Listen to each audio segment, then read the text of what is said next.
Boa noite. É com muita alegria e sob a égide do nosso Mestre Jesus que estamos iniciando nossas atividades de hoje. Sejam bem-vindos ao Núcleo Espírita Nosso Lar para mais uma noite de estudo.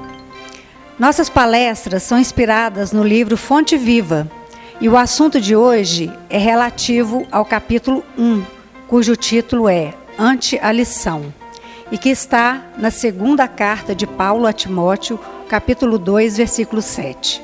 Nossas palestras estão disponibilizadas no canal do YouTube Núcleo Espírita Nosso Lar. Inscreva-se e ative o sininho para ser notificado de novas postagens.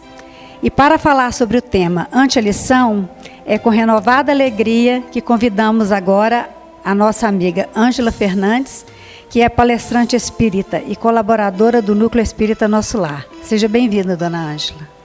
Boa noite a todos.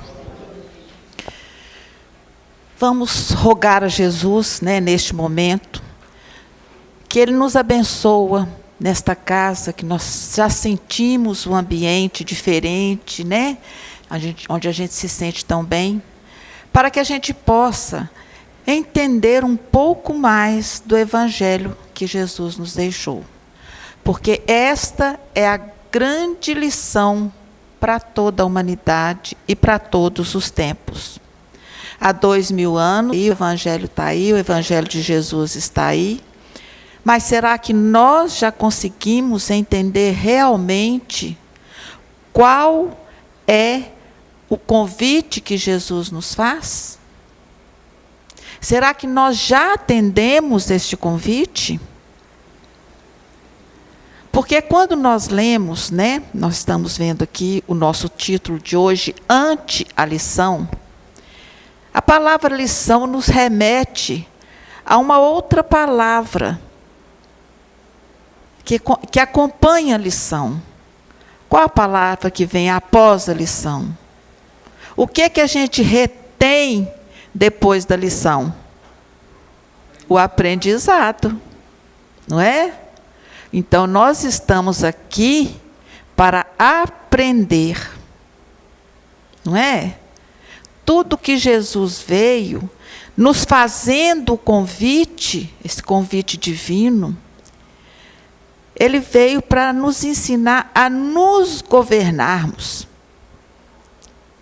O que Jesus foi para o madeiro, por quê?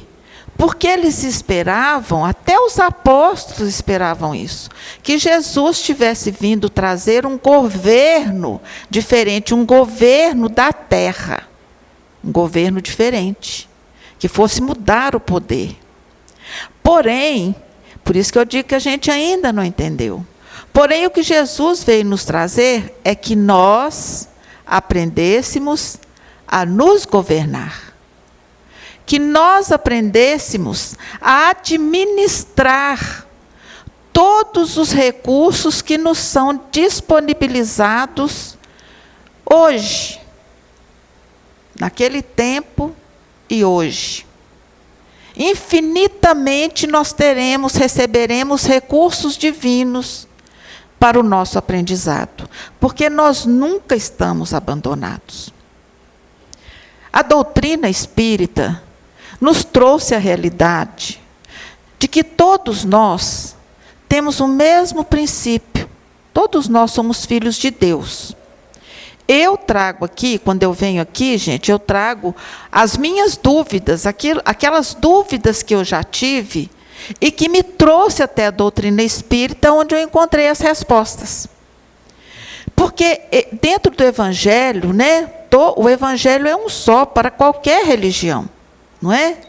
Então lá, o que nós temos, o que nós recebemos de Deus? Que Deus é nosso Pai, misericordioso, poderoso, justo, não é? Magnânimo. E eu me perguntava, por que de tantas diferenças?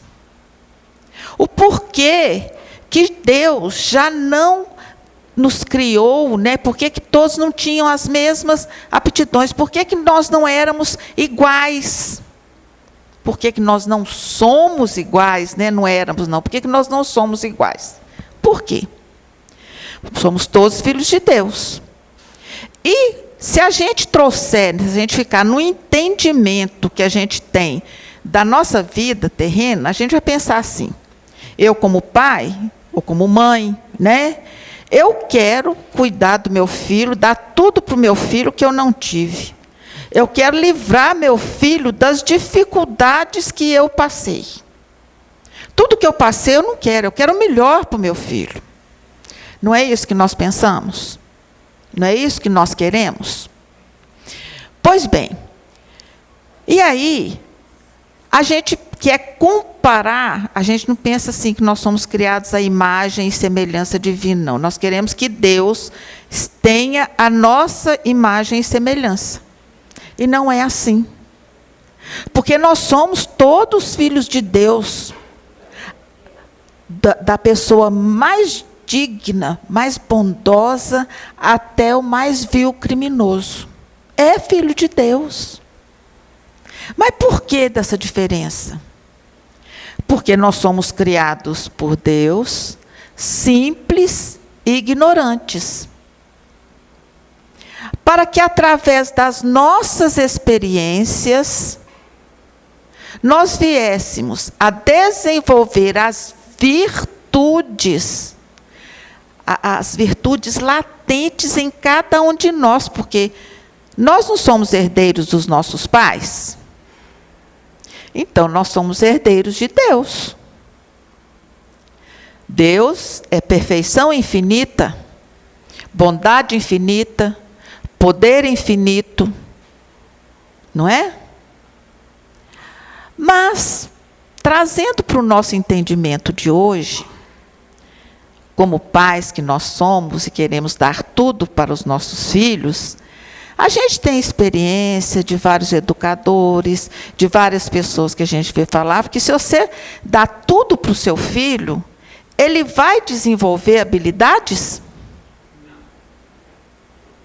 Ele vai desenvolver aquela garra, aquela vontade de crescer, de se instruir, de produzir? Não vamos. Então, será que Deus faria isso para qualquer um de seus filhos? Ele não fez isso por Jesus. Porque a gente tem a impressão de que Jesus, seu Filho único de Deus... Gente, eu estou dizendo assim, da minha concepção lá, antiga, né, hoje já pode ter mudado.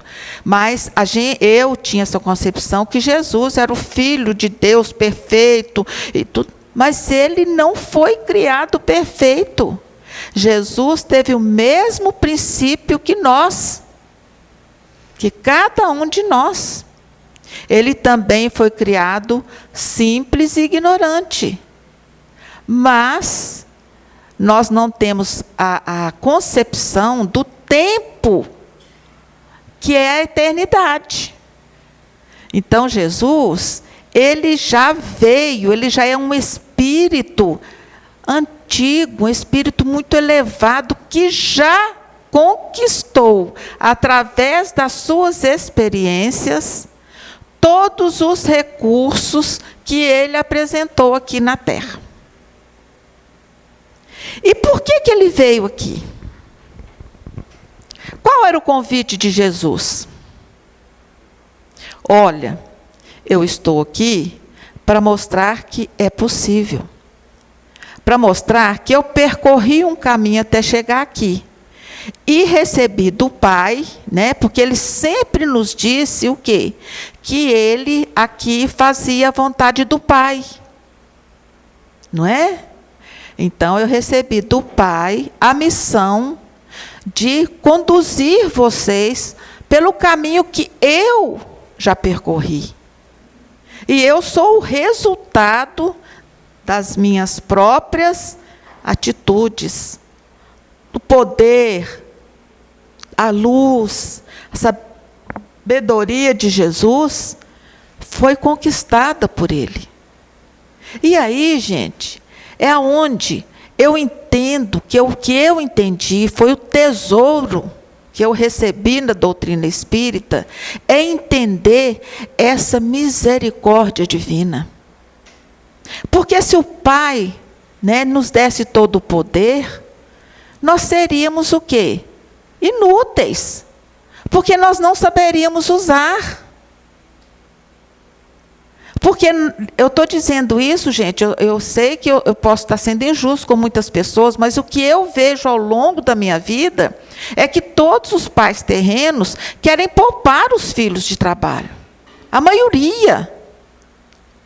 Mas eles se esquecem de que foi o trabalho que eles tiveram, como antes de se tornarem pais, que deram para eles as conquistas que eles podem oferecer para os filhos. Então, eles estarão pensando em que conquistas que os filhos vão oferecer para os filhos deles, se eles não também desenvolverem as suas aptidões. Então, o Pai nos deu recursos. Nós somos rodeados de recursos. Nós não fomos criados e jogados aqui, por nossa própria conta. Não.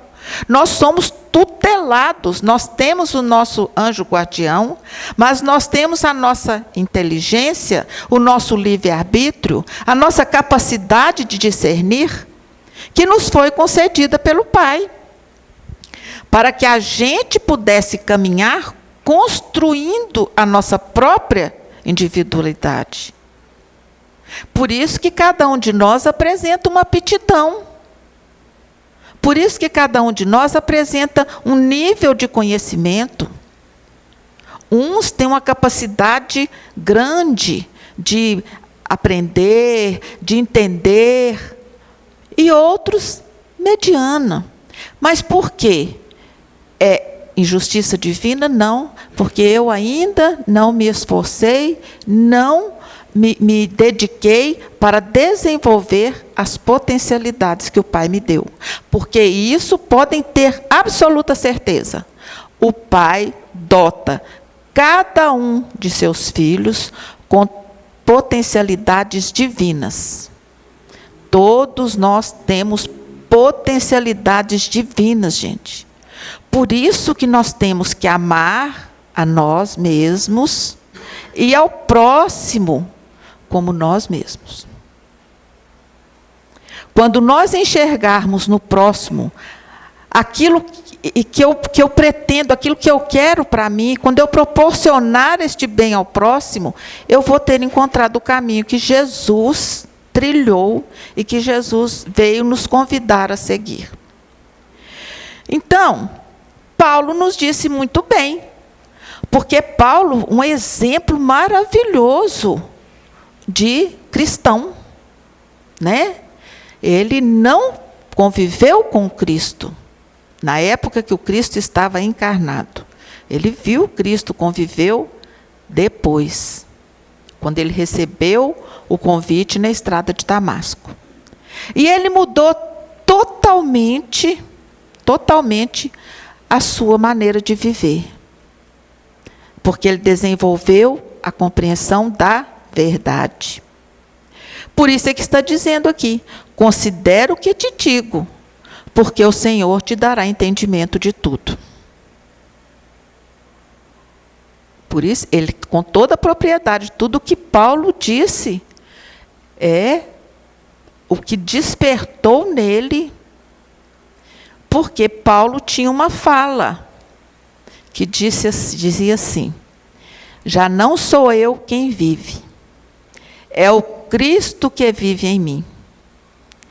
Quem leu, né, o livro Paulo e Estevão, entende bem isso.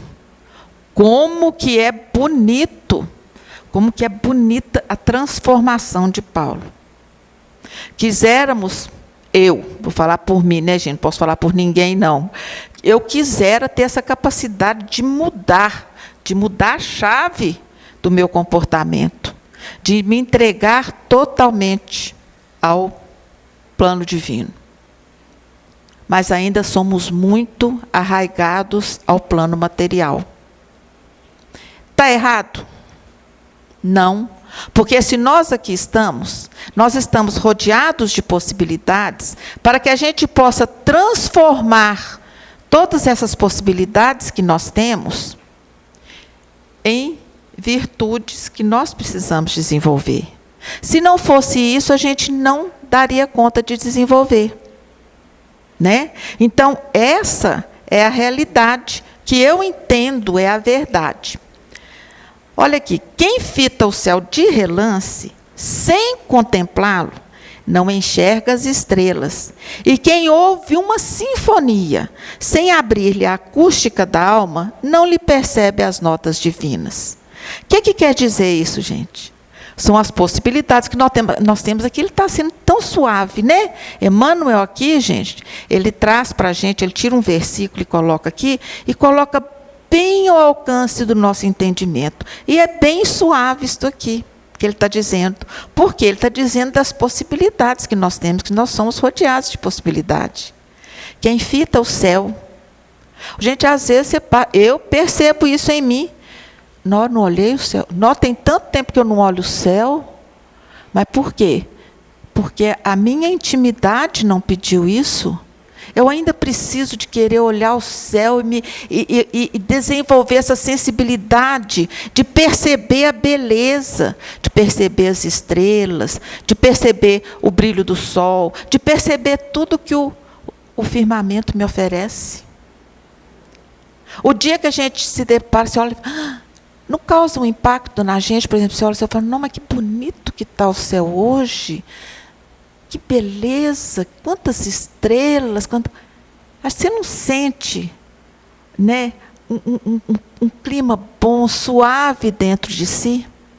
É disso que a gente precisa para entender o convite do Mestre. Nós temos que buscar dentro de nós. Então, por isso que nós estamos aqui encarnados. Por isso que nós necessitamos das reencarnações. Para que a gente seja despertado na nossa intimidade. Então, nós temos que trazer de fora para dentro. Ele tem que se transformar num valor íntimo. Eu tenho que desenvolver a minha sensibilidade, eu tenho que desenvolver a minha compreensão, a minha fraternidade. Tudo isso, todos esses sentimentos, eles fazem parte do quê? Do amor ao próximo. Jesus, ele veio, quando ele disse assim, eu não vim destruir a lei, e sim fazê-la cumprir, mas a lei de Deus. E quando ele foi questionado, qual o mandamento maior? Qual o mandamento que realmente garantia a nossa salvação? Qual foi a resposta?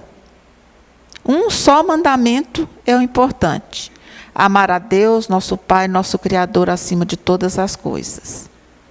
E outro, tão importante quanto esse, que acompanha, que é o complemento, que é amar ao próximo como a si mesmo. Então, o amor é a lei divina que rege o universo. Mas desenvolver esse amor ainda é difícil para nós. Então, nós vivemos o nosso amor assim. Ele é, como é que fala? Regionalizado, né? Amor de pai, amor de mãe, amor de irmão, amor de filho, de esposo, de tudo. Mas é amor. Nós estamos treinando para o amor universal, que foi o amor que Jesus nos ensinou. Nós ainda não somos capazes. Mas o Evangelho, gente, eu acho assim maravilhoso o nosso trabalho aqui, né, de estarmos sempre estudando esses livros de Emmanuel, porque eles dão uma lógica, uma compreensão tão fácil. A compreensão é fácil, a atitude é que é difícil, viu, gente? Mas a compreensão, eu acho que todos nós temos a inteligência, mas nós vamos caminhando devagar, porque nos faz entender o Evangelho. Porque aqui está dizendo que fala assim, ó, inúmeros seguidores do Evangelho se queixam da incapacidade de retenção dos ensinos da Boa Nova, afirmando-se ineptos à frente das novas revelações. E isto porque não dispensam maior trato à lição ouvida, demorando-se longo tempo na província da distração e da leviandade. Por que disso? Porque o Evangelho, o convite que ele nos traz, gente, a gente precisa se tirar a capa da ilusão, né? De pensar que nós pertencemos a esse mundo material e querer só viver das benesses, dos gozos que a matéria nos fornece. Se esquecendo que isso é transitório. Que o importante é a lição, o aprendizado que a gente tira daqui.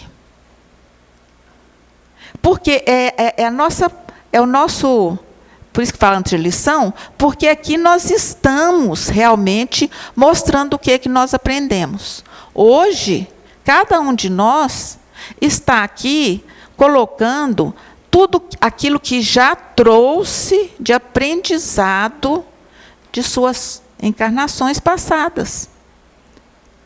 Acreditemos ou não, nós somos espíritos milenares, gente. Nós não fomos criados há 50, 70, 80 anos atrás, não. Nem 2, 3 reencarnações passadas, não. Nós somos espíritos milenares. Já passamos por diversas etapas de aprendizado. Porque o progresso é uma lei divina. Nós temos que estar pronto, nós temos que estar caminhando nessa estrada para podermos ter a força necessária para adquirir estes conhecimentos. Porque o conhecimento é responsabilidade. Quando eu cometo um delito e não tenho conhecimento, eu sou menos cobrado, porque eu não sabia. É um delito? É um delito. Mas eu sou menos cobrada, minha culpa é menor, porque aí eu vou aprender para não cometer o mesmo delito. Mas a partir do momento, e eu vou falar, dentro do que nós estamos aprendendo aqui, a partir do momento que nós encontramos a doutrina espírita, nós somos obrigados a mudar muitos dos nossos conceitos, muitas das nossas atitudes. Não somos? Eu sei que aqui, nem todos são espíritas. Nem eu ainda sou perfeito. Eu estou dizendo assim, em termos de perfeição, de ter todo o conhecimento. Todos nós estamos buscando conhecimento, todos nós estamos aprendendo. O que eu estou trazendo aqui, falando, não é fala minha, não, gente. Eu fui lá nos livros, eu pesquisei, é uma interpretação minha dentro dessa diretriz aqui, dentro da diretriz do Evangelho. Porque de mim mesmo, eu nada tenho para oferecer. Cristo trouxe tudo para nós. Então, de nós mesmos, nós temos que oferecer a nossa boa vontade. E eu sempre falo, sabe, que nós estamos aqui com um só objetivo. E eu convido vocês a buscarem e lerem deixa eu ver se eu acho aqui o papel. A buscarem e lerem um vídeo do Arthur Valadares. Mas eu vou ler aqui uma parte do vídeo que eu achei maravilhosa e que dá para vocês meditarem bastante qual é o convite, qual é o objetivo do Evangelho, sabe? Porque Jesus, ele nos dizia, eu falei aqui, eu aqui estou cumprindo a vontade do Pai. Bom é o Pai. Então, Jesus estava sendo aqui um instrumento divino. A presença divina, é a presença divina para a humanidade. Então, nesta fala, é a seguinte: o Evangelho é o convite de Jesus que nos diz: posso usar o seu coração para amar através dele? Posso usar o seu coração para amar através dele? Olha que lindo, gente.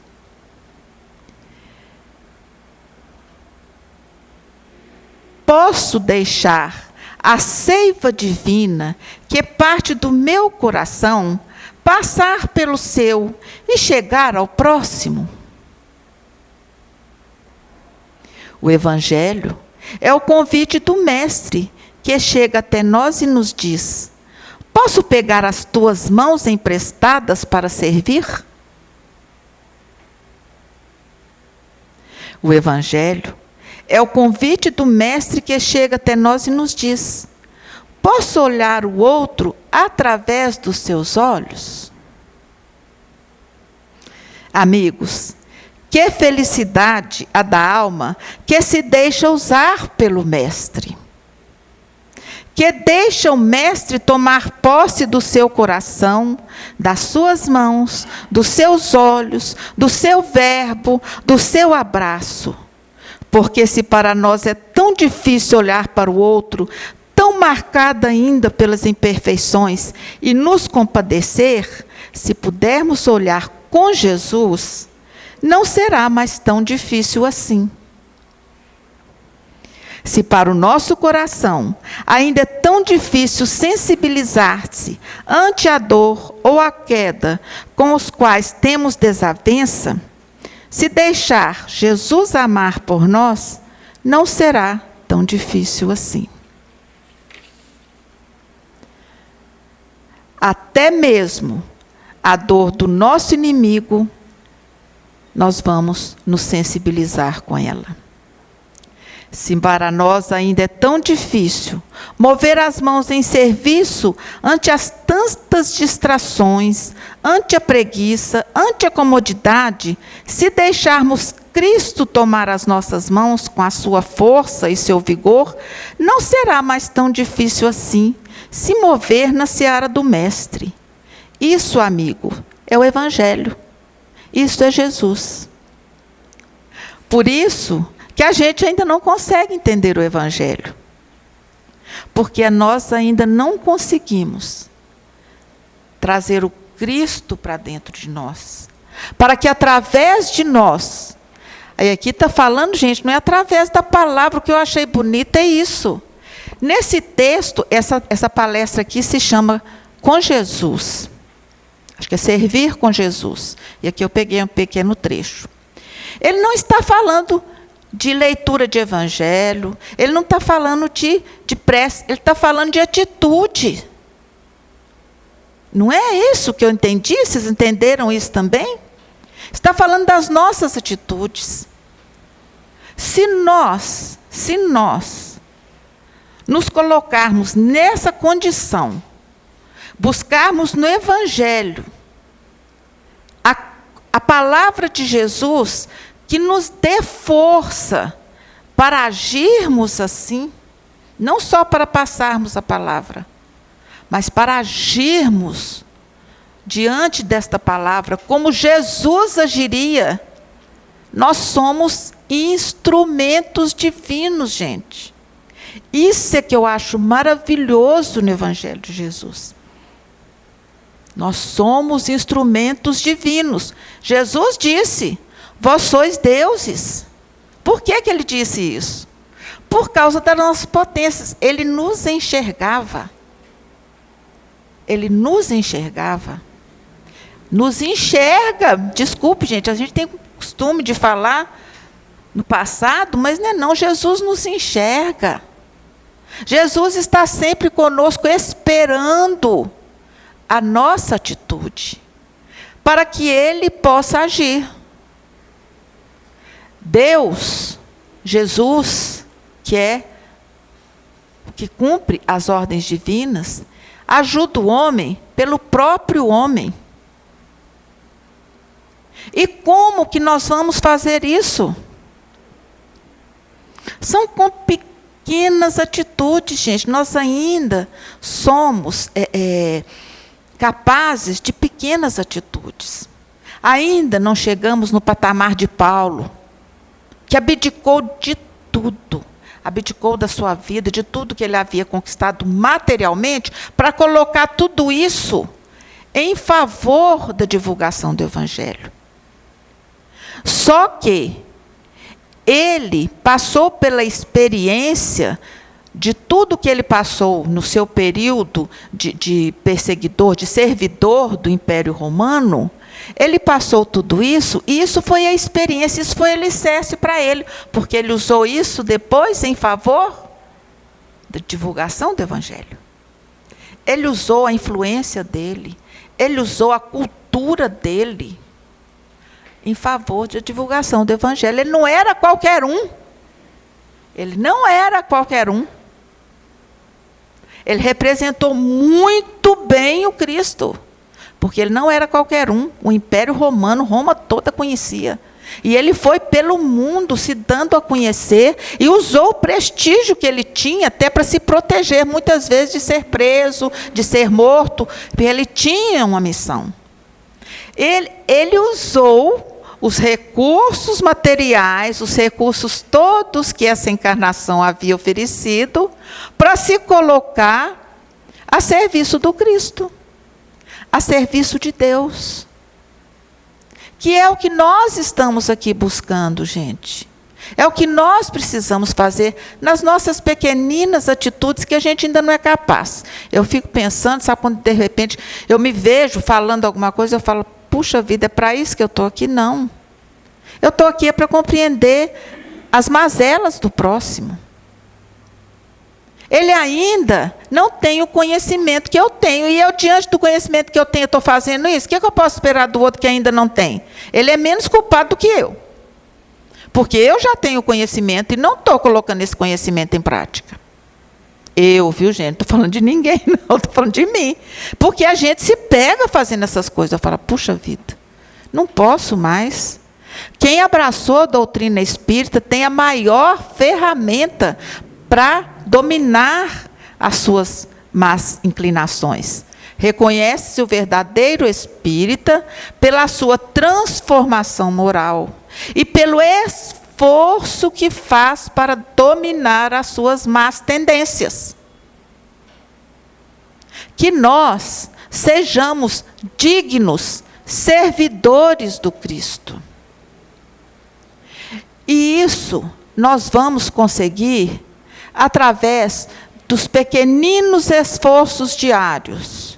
Dos pequeninos esforços diários. Quando nós nos levantarmos, abençoarmos o dia e abençoarmos o trabalho. Eu conheço pessoas que já levantam xingando, Deus me livre, mais um dia de trabalho, cruz credo, estou doido para isso. Só quer saber da sexta-feira. Porque sexta-feira, sextou, eu vou agora para a farra. Só pensa nisso. Eu admiro aquele que fala, puxa, está chegando o final de semana para eu curtir meus filhos, curtir a família. A gente não está vendo isso. Não é? Então, comecemos abençoando o nosso dia. É um caminho, uma providência divina que está ali a meu dispor para a minha evolução. Uma coisa, eu tive um exemplo muito grande disso que eu estou falando, sabe por quê? Eu sou casada há muitos anos, né? Mas eu vivi com meu marido 42 anos, porque depois ele teve que viajar, voltar para o plano espiritual. Nunca vi meu marido acordar indisposto para o trabalho. Ou xingando, ou com má vontade, ou com preguiça. Nunca vi. Ele já tinha essa virtude. Nunca vi. Sabe? Como eu já vejo outras pessoas, até filhos, pessoas chegadas. Quando fala isso, eu fico lembrando, gente, já vai para o trabalho com uma energia que não pode ter um bom dia. Não é? E essas são as pequeninas atitudes que a gente vai tendo. Eu estava lendo outro dia, numa mensagem de Chico Xavier, que fala assim, não reclama porque você tem a cozinha para arrumar. Agradeça porque você teve o alimento. Os pratos estão sujos porque você teve alimento para pôr no prato. É uma pequena atitude, não é? Que é fácil da gente mudar. Mas a gente muda, mas estamos aqui para mudar. Então, gente, o que eu queria trazer para vocês é muito pouco, eu não tenho nada de mim para trazer, sabe? Mas o que eu queria é que a gente começasse a prestar atenção no nosso dia a dia. Que não passássemos o dia assim, pulei da cama, estou indo para a cama, sem observar todas as oportunidades que esse dia me traz. Todos os recursos que esse dia me traz. E todos os benefícios, né, que a gente recebe. Que bênção que é agora. Cada um de nós, né, nós vamos participar de um momento agradável lá na cantina, de um jantar. Nós vamos retornar para os nossos lares. Que maravilha, gente. Nós vamos, né, nos aconchegar no nosso leito, tranquilo.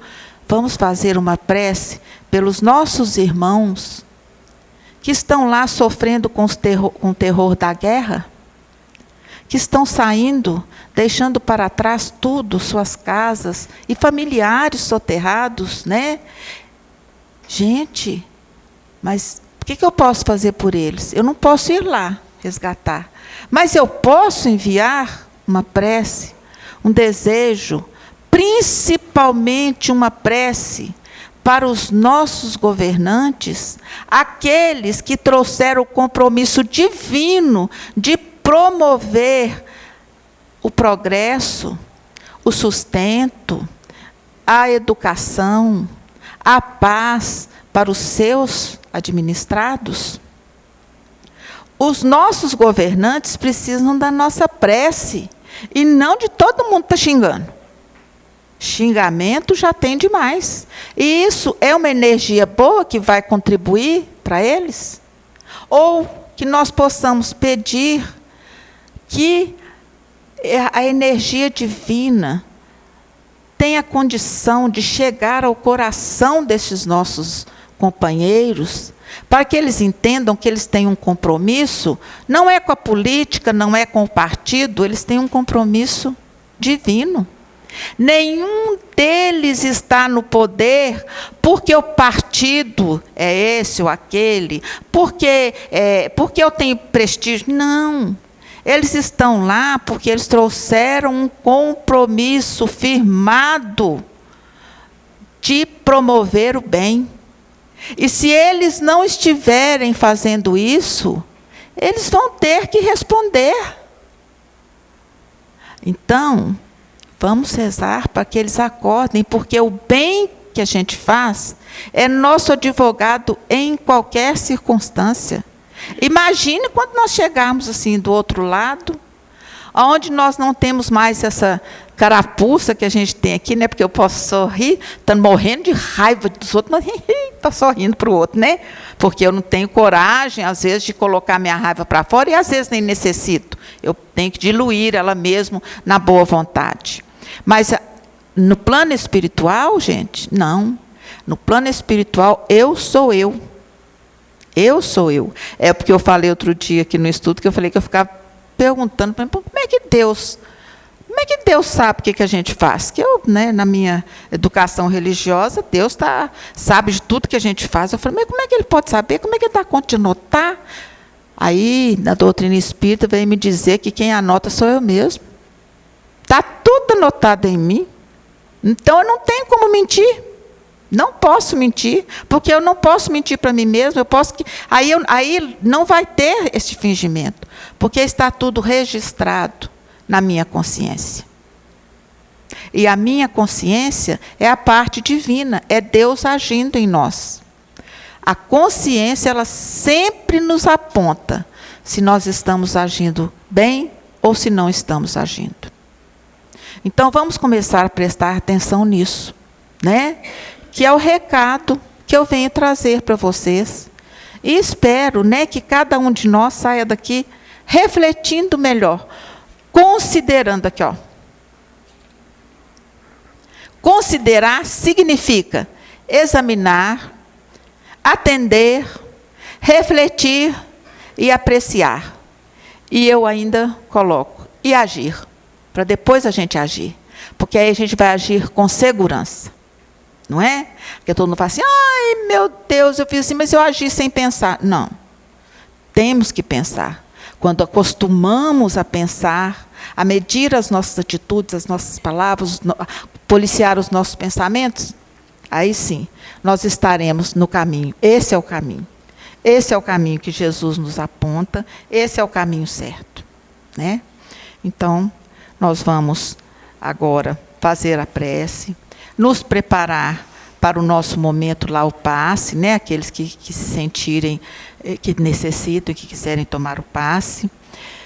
Então, nós vamos respirar profundamente, sentindo que quando nós estamos inspirando uma energia benéfica, uma energia que vai nos trazendo um bem-estar muito grande, acalma o nosso pensamento, acalma todo o nosso corpo, serena o nosso coração, para que possamos sentir as mãos do nosso amado Mestre Jesus, derramando suas bênçãos sobre cada um de nós, sobre a nossa família, porque Ele não se esquece de nenhum de seus tutelados. Nós é que fazemos a distinção da nossa família, mas a família de Jesus é a humanidade.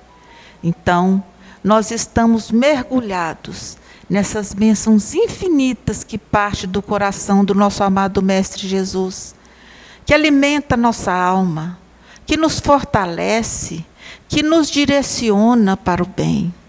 É necessário que tenhamos a fé, a força, a coragem necessária para essa caminhada, para não nos deixarmos vencer pela nossa fragilidade, pela nossa limitação, ainda de entendermos a proposta de Jesus.